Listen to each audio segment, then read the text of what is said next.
Good morning, everyone. Have a real nice special treat for you today. It's a 1969 Mach1 Mustang Cobra Jet 428 engine, originally with a 4-speed top loader.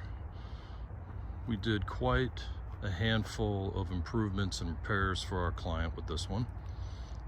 We ended up upgrading the transmission to a Tremec TKX 5-speed. Real nice. We did some interior work. We reupholstered the seats, did some stereo work, did some Dakota Digital gauges, new door panels, freshened up, really just freshen up the interior. Did a lot of mechanical repair, suspension, brakes, exhaust, typical stuff.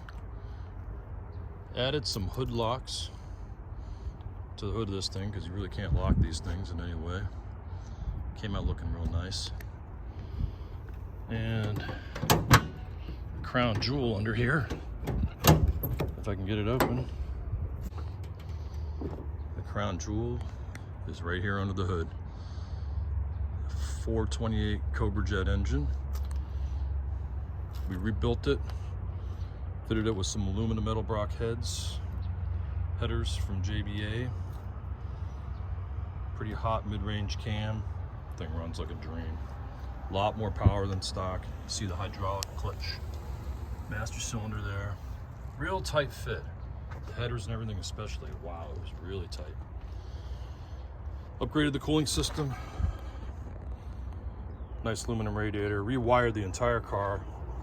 Really upgraded it in terms of that aspect. Added a nice oil cooler. Since this being a Cobra Jet, not a super Cobra Jet, it did not have an oil cooler, but really kind of needs one. We added one.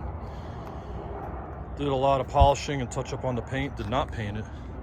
It is original single stage paint that's been repaired in a few places, but it really, for a survivor, it's a really nice car. The client did some things to it that probably most purists would not want to do, but man, it just made it a real nice driver and just added a lot to the experience. Seat belts, vintage air, Dakota Digital gauges, nice fresh interior. Like I said before, just came out really nice. Just a beautiful car. I know the client's gonna have a lot of fun with it. We sure did, and we're gonna miss it.